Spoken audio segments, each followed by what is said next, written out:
Nuestro entrevistado de hoy es Eduardo Calvo, politólogo de la Universidad de Maryland, profesor del Gobierno y Política de la Universidad de Maryland en los Estados Unidos, autor de Non-Policy Politics, Anatomía Política en Twitter en Argentina y La Nueva Política de Partidos, entre otros libros. También el campo de investigación de Calvo es representación política, sistemas electorales, partidarios políticos, partidos políticos y redes sociales.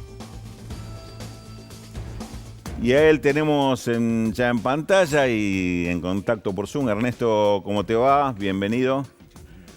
¿Qué tal? ¿Cómo están? Bueno, y te sugiero, ¿te parece que arranquemos con este tema con el cual estábamos cerrando el informe, con el tema de China? ¿Qué es lo que significa para América Latina China y qué significa para Estados Unidos esa relación? ¿Cómo ves este tema? ¿Lo ves como un tema complejo, un tema central en el futuro inmediato, en las relaciones del gobierno de Biden con la región? Pues sí, es absolutamente central. Estados Unidos ha perdido un poco la brújula a nivel internacional, lo cual tiene que ver no solamente con los conflictos internos, con el ascenso de Trump, con la radicalización del Partido Republicano, sino también con el cambio internacional, el gran ascenso de China que ha habido, y un poco replica lo que pasó en los años 40-50 con la toma de posiciones de Estados Unidos frente a Inglaterra. Hay que pensar que Inglaterra en los años 40 controlaba cerca del 40% de la economía mundial, que es bastante más que lo que tiene Estados Unidos ahora. El ascenso de Estados Unidos cambió ese mapa y en estos últimos años lo que estamos viendo es lo mismo, que nos movemos de un mundo que era unipolar a un mundo multipolar y la gran competencia económica de Estados Unidos es en este momento China. Eso implica que Estados Unidos está viendo cómo sostener posiciones en el mundo al mismo tiempo que se ha retraído diplomática y políticamente de la escena internacional.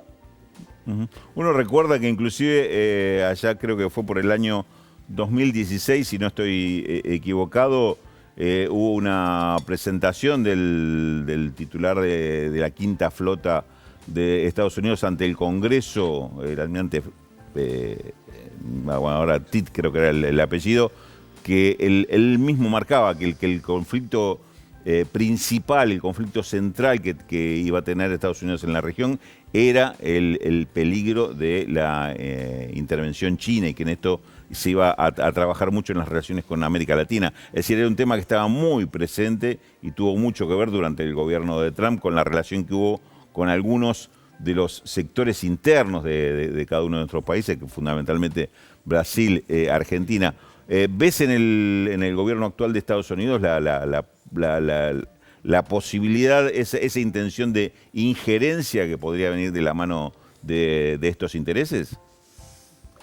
Creo que va a haber una situación de conflicto económico, de conflicto comercial. Es muy difícil para Estados Unidos cambiar la tendencia, la dirección del conflicto con China. Vale la pena destacar que Biden lo que ha marcado es que va a enfriar nuevamente la relación con Rusia y no que va a transformar la relación con China en una relación más amable.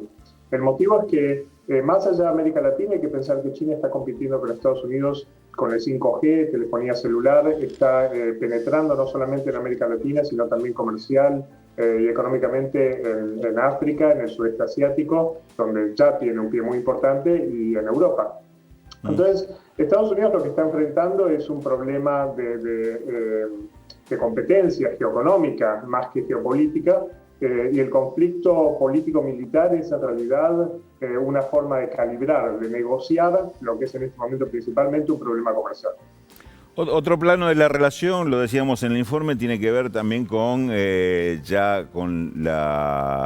la intención expuesta por el gobierno de Biden de prestarle muchísima atención al tema del cambio climático y hacer esto un eje de su política internacional, contrariamente a lo que opinaba o siempre planteó Donald Trump. El tema de Amazonas seguramente es un tema central en esa discusión y bueno, sabemos que también Bolsonaro tiene una posición en todo caso mucho más cercana a lo que era la postura de Trump con respecto a no meterse con ese territorio y puede ser un tema, ¿lo ves como un tema de conflicto en esa relación? ¿Cómo te imaginas que se va a manejar esa relación Estados Unidos-Brasil teniendo ese punto ahí en la mesa o en la agenda?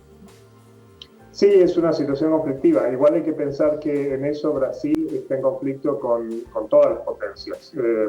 La posición de Brasil respecto a la Amazonia es también problemática para China, es problemática para Rusia, es problemática para Europa, con lo cual no es simplemente el cambio de alineamiento que había con Trump, donde Trump claramente estaba mucho más cerca política, económicamente de Brasil, sino que en realidad Brasil está en una posición de ser paria internacional respecto a lo que es medio ambiente.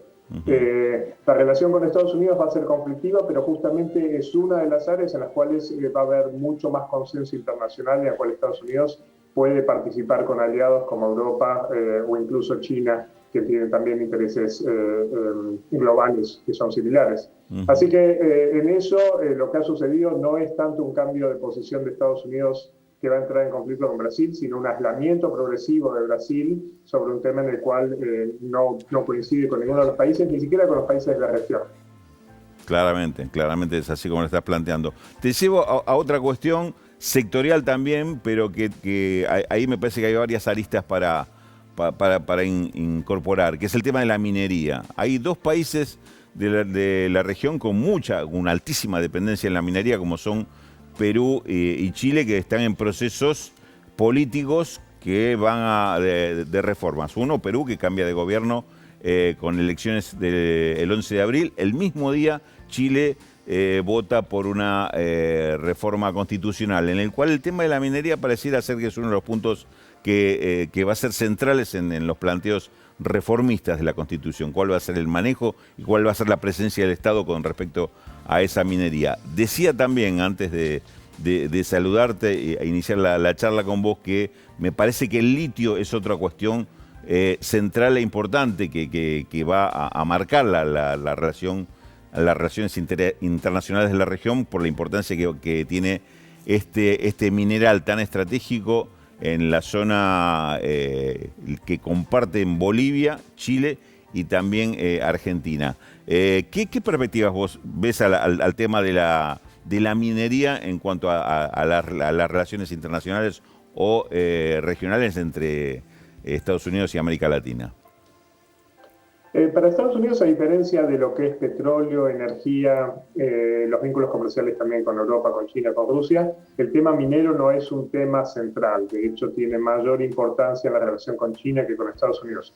Gran parte de lo que tiene que ver con litio, en verdad, es operado a nivel privado, en mercados en los cuales Estados Unidos tiene poca incidencia.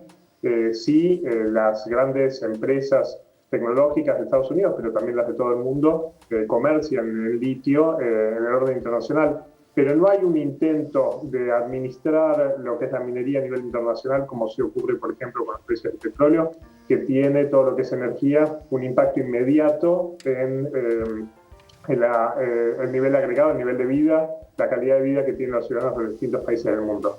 Shocks en el precio del litio no tienen el mismo efecto de shocks energéticos y por tanto no hay el mismo tipo de inversión estratégica por parte de Estados Unidos ni tampoco de los otros países del mundo. Entonces la minería es algo que tiene un impacto enorme en Chile, tiene un impacto enorme en Perú. Estamos esperando en realidad que en los próximos años los precios de las materias primas sigan aumentando, lo cual tiene efectos en la economía de Chile y en la economía de Perú.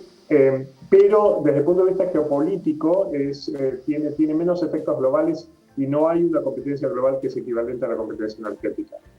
Está clarísimo. Con respecto hay un tema histórico en las relaciones con la región que es Cuba, el otro no tiene la misma historia, pero sí recientemente ha tenido mucho protagonismo, que es el tema de Venezuela. ¿Qué señales ves en el gobierno de Biden con respecto a cómo van a manejar esas situaciones que para Estados Unidos son conflictivas de la relación con estos dos países? El problema de Estados Unidos en eso es siempre doméstico, tiene más que ver con su votante, particularmente con algunos votantes clave, como por ejemplo el voto cubano en Florida. Lo que uno espera es que Estados Unidos termine de normalizar su relación con Cuba en los términos que lo había hecho Obama y que revierta las políticas que había implementado Trump después del 2016. La relación con Venezuela, en cambio, difícilmente pueda cambiar porque Venezuela no es en este momento un interés estratégico de Estados Unidos y sí es un interés político de Estados Unidos. Entonces, sería muy difícil modificar la política respecto a Venezuela sin disparar reacciones fuertes de los republicanos. Sería extraño que Biden trate de levantar ese tema que lo pone en una situación muy complicada. Hay que pensar que dentro de Estados Unidos la cantidad de frentes de batalla que tiene Biden son enormes. El principal problema de Estados Unidos en este momento es Estados Unidos, es interno, y todo aquello que facilite o que fortalezca una reacción republicana es algo que Biden trata de evitar. Eso quiere decir que el tema de Venezuela no lo va a tocar, lo va a dejar básicamente tal y como estuvo en los últimos 8 años, y se va a manejar a la distancia, y lo único que sí va a hacer es regularizar un poco las relaciones con Cuba, como lo ha dicho Obama. Eso es cierto para toda América Latina. Hay que pensar que también todo el tema inmigratorio, todo lo que tiene que ver con la relación con México, con Centroamérica, Nicaragua, El Salvador, como se llama, Guatemala, son casos en los cuales la visión de Estados Unidos tiene que ver con el conflicto migratorio local y no con la política internacional. Entonces, en todas estas áreas es muy difícil que Biden pueda innovar o cambiar demasiado respecto a lo que había hecho Trump. En este punto que acabas de tocar, el tema de migratorio, ahí recordemos que Donald Trump tenía una posición muy dura, durísima, y es un problema permanente o muy presente, yo diría más que permanente, porque las crisis que viven los países de la región centroamericana parecería que todavía que aceleran esa tendencia, ese impulso a la migración hacia Estados Unidos. Ampliamos un poquito cómo ves esa cuestión y también teniendo en cuenta la mirada y el vínculo doméstico que puede tener este tema con la relación de Biden con sus votantes. Sí, es muy complicado. Biden está empujando en muchas cosas, decisiones que son positivas en el tema migratorio. Está tratando de volver a normalizar la situación de lo que se llama Dreamers, DACA, que es aquellos menores de edad que fueron traídos por sus padres a Estados Unidos, y Trump había frenado toda la política de normalización inmigratoria. Está tratando de empujar ese tema, detuvo todo lo que tenía que ver con el muro, está tratando de también normalizar la situación de los refugiados en el sur, en la frontera sur. Nuevamente el problema principal es doméstico. La agencia que se ocupa del tema migratorio, ICE y DHS, son agencias muy extremas. Hay que pensar que ICE, que son los que son, digamos, la policía migratoria, por primera vez en toda su institución, el área migratoria, apoyó abiertamente a Trump a la presidencia a través de sus estructuras sindicales en el 2016, y lo volvió a hacer en el 2020. Entonces, en todos los que ejecutan migración, administran migración, el sector trumpista es muy fuerte, es muy activo, y eso hace que toda política de normalización de la situación migratoria, de los refugiados, de la relación con México, sea muy tóxica localmente. Entonces es muy difícil modificarla. Eso aumenta un poco la presión de Estados Unidos para tratar de tener vínculos con Guatemala, con El Salvador, con Nicaragua, con el Caribe, que disminuya la presión migratoria y permitir entonces resolver un poco el conflicto interno. Hay que pensar que hace 20 años que Estados Unidos está tratando de reformar el sistema migratorio por justamente los conflictos internos que se han desatado, y que no hay posibilidad de acuerdo entre demócratas y republicanos, porque los republicanos en este momento han tomado políticas que son muy extremas. Ernesto Calvo, hemos abusado de tu confianza y te hemos aprovechado. Nos dejaste información, nos dejaste material de análisis, nos dejaste títulos. La verdad que muy, muy contento con este contacto contigo. Una vez más, te agradecemos muchísimo y bueno, es tan fructífero estas entrevistas que te vamos a seguir molestando seguramente en el futuro.